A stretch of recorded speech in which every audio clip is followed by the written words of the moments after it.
degenerated. And our coming here is to legitimize this mess which is happening here. And really we have a problem and we need to correct it. Okay. Yeah. Are white people safe?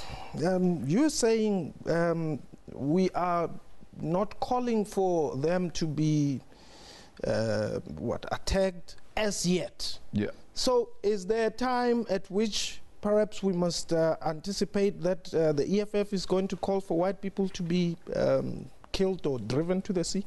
I wouldn't know. I'm not a prophet. I can only speak for now because I exist now. And that's why I can give guarantees now that there's no such a thing. No one will be driven to the sea. Let there be a peaceful transfer of land back into the hands of the rightful owners. You know, the ANC was formed in 1912, and it has always pursued a peaceful protest until they realize it's not working for them. And that's when they took up arms. And we are traveling the same journey. And I wouldn't know what will happen in the future, but I'm saying, let there be a peaceful transfer of land without any drop of blood. I don't want to see any drop of blood. And white people are more than safe under Julius Malema, under the EFF. Racists are not safe. The white supremacists are not safe.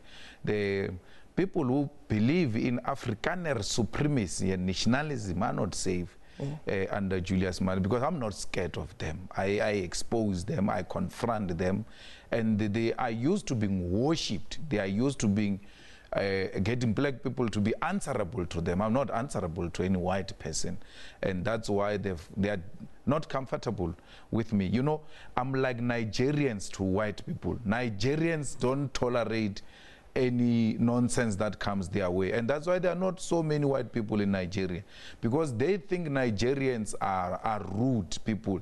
They think the Nigerians are not polite people to work with, but that is not the case. The Nigerians don't tolerate nonsense, and every time they answer you, you will think they are fighting. They are not fighting. They are emphatic. They know what they want. Okay, I'm going to try and squeeze as many questions as possible before I let our viewers, call in. The act, this Riotous Act, which has gotten you into this case that you currently are, you don't seem to be retracting anything. Absolutely, there's nothing to retract. If the ANC want to suppress a political speech in South Africa, let them do it. If they want to suppress the demand for the land, let them do it. I'm not going to retract. Let them use apartheid acts to suppress me. That act was passed in 1956 as a response to 1955 adoption of Freedom Charter, which said people must occupy the land wherever they choose to occupy the land. I'm just echoing what Mandela and them echoed before us, and they passed that act. In reaction to those people, they were trialing our leaders through the same act. The ANC uses the same act. But the ANC is not because they want to really deal with Julius Malema. They are trying to scare me off. They are trying to intimidate me. That was the decision which was taken at Luthuli House when Abrams was met, that as a response to the state capture report, we must say Malema has got this cloud hanging over him. He's not a credible person to even pursue. It was their response to Thuli Madonsela's report, which they know that we have actually provided a lot of evidence to Thuli. Talking about... I mean, how do you charge me now for the things I said in 2014, in December? Mulato wa uboli mara, wo wa hore batho ba tjere naga. Ka 2014 ko ona go gopola Motho Malema ile re batho ba tjena, so wa bona gore mo na le manyofonyofo. Talking about state capture, have you met the Guptas? I've never met the Guptas. Was there an attempt for you to meet with the Guptas? Yes, Zuma's son called me and said they want to meet me. I said write to the Secretary General of the Youth League, Vuiswa Tulelo, and then Vuiswa said to them, write and indicate the purpose of the meeting. I don't know if they know how to write, because they disappeared when they were told that they must write a letter. They wanted to meet me after 2011 rally manifesto launch of the ANC, local government manifesto launch of the ANC in Rustenburg, where I said, we didn't put you, Zuma president, for a certain family to benefit from this country. I said that in 2011. Leave Musi and them, they are becoming fashionable now. I dealt with these issues long before, that this is not what we fought for in Polokwane. People say I say these things now because I'm out of the ANC. I said them in the ANC, on the platform of the ANC. I said them next to Zuma. I said, you cannot take our country and deliver it to a family. Our people did not die for a country to be controlled by unelected people in the name of the family. What did you know at the time? I knew that those people are manipulating a president. I knew that those people are appointing ministers. They called Mbalula in my presence that he's going to move from police to becoming minister of sports. And people thought I was joking. Mbalula went to Tuli and then he confirmed that it happened exactly like that. I don't go around spreading lies. Once I say something, you must know that's a killer point. I've got them. Taking a quick break. When we return, we'll continue our discussion and we'll be taking your calls on 089-110-4210. Hashtag Ask Juju.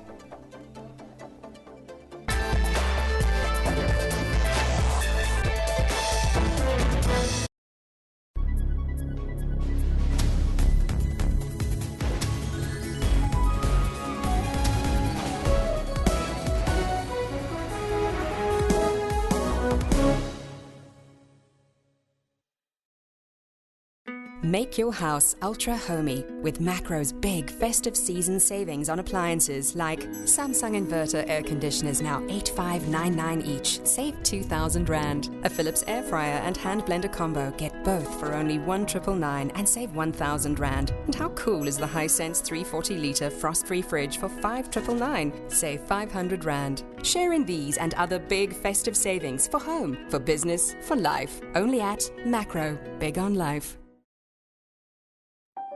It doesn't always make sense. It's easy to ignore. It's always asking questions. What if cars could drive themselves? What if we could drive on the moon? What if headlights were lasers? What if cars could run on water or even air? It's called your imagination. And if you listen to it, Great things will happen. it's what we do at Audi. It's what we call Vorsprung.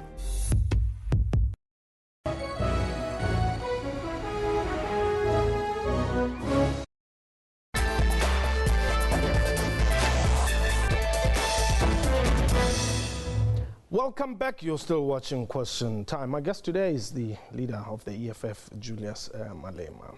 Mukhadi, you are in Kempton Park. Welcome. Thank you very much. How are you? I'm well. Thanks for the call. And good day to the Commander-in-Chief. Hello. Ke rata gore fela gore a re ska tšhabang nnete ge re le batho ba South Africa. Ka gobane tše Commander-in-Chief a dilang ke nnete and ra di bona di a diagala. So ANC ga e ska iphitlha dilo di tšwele nyanyeng gore re kgone go tšwela pele as South Africa and then re kgone go tšwetša pele as youth ya South Africa. Ke a leboga. Thank you very much, Mukhadi, there calling us from Kempton Park, saying, well, don't hide the truth. The ANC must just be honest and blatant with the truth so that South Africa can develop. If they'd listened to me in 2011, if had Zuma taken a criticism in 2011 and not respond to criticism by expelling me, we wouldn't be where we are now. Zuma should have known, or dirakile, bangerile, let me leave these things I'm doing with the Guptas and start doing things differently. Wouldn't be where we are today. He should have said to them, you're using my name wrongly, you're manipulating people in my name, you are undermining the democratic outcome of both ANC conference and the South African electorate. It's unacceptable, therefore, I'm not going to associate with you anymore. Then, today we wouldn't be talking about what we're talking about. So what happened was dealing with anyone who didn't want to do business with the Guptas. Esther, you are in Pretoria. Welcome. Hello, Butimbo, Eunice, Avankwa Kaboti. Oh, Eunice, Bana Pavare, Stana, Bana Kantudi, oh, woman, Jolape. Dimete Butimu Savika Mo, wake Rata or Rata Masana, Vedia Puluquani. Ralewa. Naki Kunami Pasaka Mato, like Vashimani Vachole.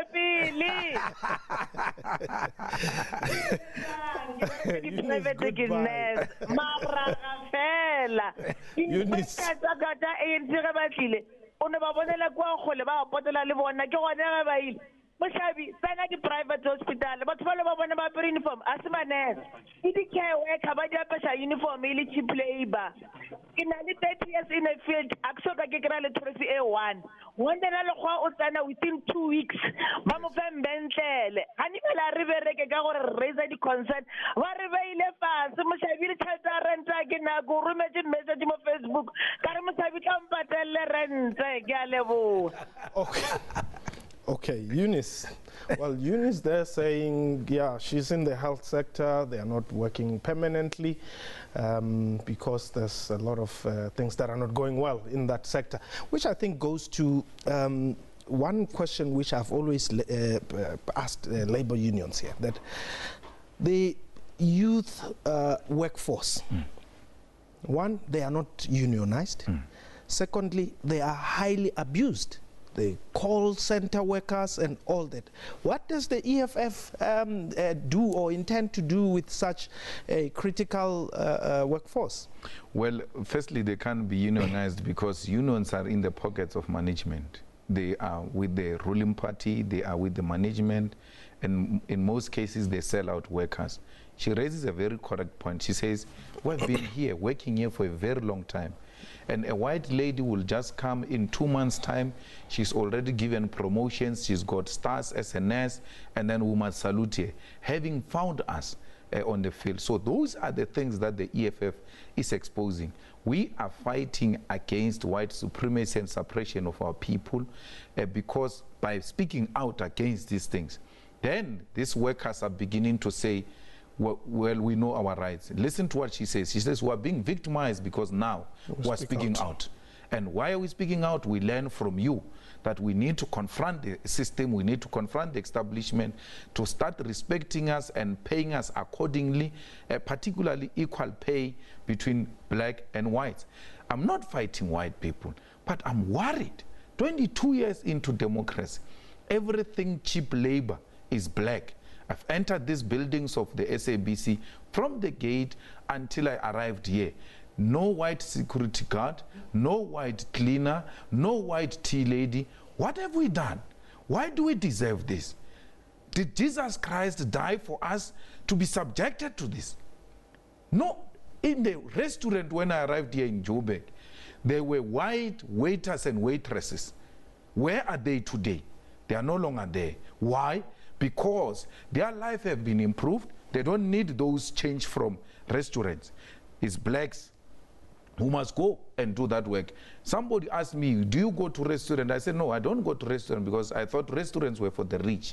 But when I got exposed, I realized I cannot tolerate the situation in the restaurant where blacks are serving white people and they are being harassed, they are being shouted at. When I try to respond, my wife tells me we're not here for those things. Wait, we're here to eat. So I just say, let me stay at home. I don't want to see those things because I won't keep quiet with this exploitation of our young people. Sbu, you are in KZN. Sbu? Okay, Sbu is gone. Okay. Now, Julius, tell me, what happened to the former Honorable Mtileni? Was he fired from the EFF because he got a selfie with Deputy President Cyril Ramaphosa, as he says? No. Mtileni was supposed to go and lead a new municipality in Malamulele because that's a newly established municipality. So we needed somebody with more experience to go and lead that municipality. When we approached Mtileni to go to a municipality, he said, no, I can't go there. I've got kids in private schools. I bought myself a double cab. That is a demotion. And we said, we're not here for double caps and kids in the private schools. We're here for purpose of saving. And Malamulela, that's where you come from. You are most senior. Go and serve your people at that strategic level. He refused, and the refusing to carry the mandate of the EFF, you are defining yourself outside the organization. Now he says, no one told him why he must go to Malamulele. They didn't give me reasons why I must go to Malamulele. But who gave you reasons to go to NCOP? You never asked for reasons to go to NCOP. So why do you want reasons today? The organization, when you signed, you said you shall carry the mandate of the organization without failure. And today, it's more about you and your family. We can't build such a cream, especially at a formative stage. We need to send a strong message that anyone who defies the organization is defining himself or herself outside the organization. Sisagele, you are in Negrulen. Yes. Welcome. Thank you very much, Fighter. I will call you Fighter because you are there with my leader, Julius Malema. Oh, you know what? I'm Granny Sisagele. My leader knows me very well. We had enough about all those things that are happening. You know, thank you very much, Fighter Malema. CIC, you have opened our eyes because without you, we didn't know what's happening behind the scene in terms of Guptas and all those rubbish and technology. Thank you very much. Thank you very much. I'm seeing a tweet there going through, Julius, saying, well, I don't know if that's not necessarily supposed to be your mandate, but somebody's asking about the APLA cadres who are still in jail. Yeah. What is the view of the EFF on that? We have engaged the Minister of Justice. We are taking up that campaign. We have helped to release Kenny Mutsamai. We have returned petitions. Even now, we have employed Kenny Mutsamai so that he can work for the EFF full-time. And he doesn't have to be a member of the EFF. He's a PAC a member, but we are trying to integrate him back into society. We are deeply concerned, especially when we see the white people who killed our people being released from jail, and our former liberation heroes being locked in jail for fighting for us, and the ANC selling them out like that. So we are really fighting. And with the release of Kenny Mutsamai, if once he gets his total freedom, we're going to then assign that project to him and give him the necessary resource and support to continue fighting for the release of all those people who are in prison for fighting for our freedom. Witness, you are in Limpopo. Welcome. Usange. Man. Hey, Julius. How's it? I run a Rombelange. Witness from Limpopo. Actually, now, to be honest, I'm not a fan of the EFF or Julius Malema, but I'm of the view that the charges against Julius are politically motivated. You can't have the charges, which, I mean, the crimes which are alleged to have happened in 2000, I mean, some few years back, being brought now because Julius is pressurizing people politically. The charges against Julius are not different from those which were put against Mqebo Dlamini. They were just similarly to show that there's some political motivation because Julius is unveiling their political scandals. Okay, thanks. How much are you affected by this?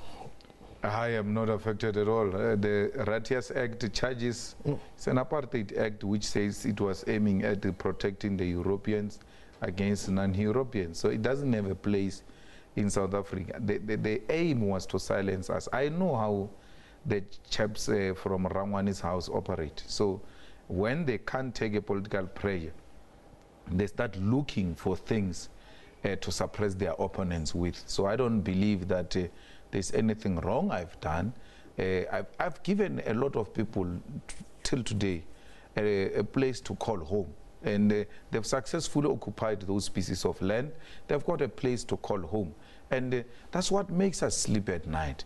Why should our people live in congested environment when there is a piece of land idling and with no clear plans of what is going to happen there?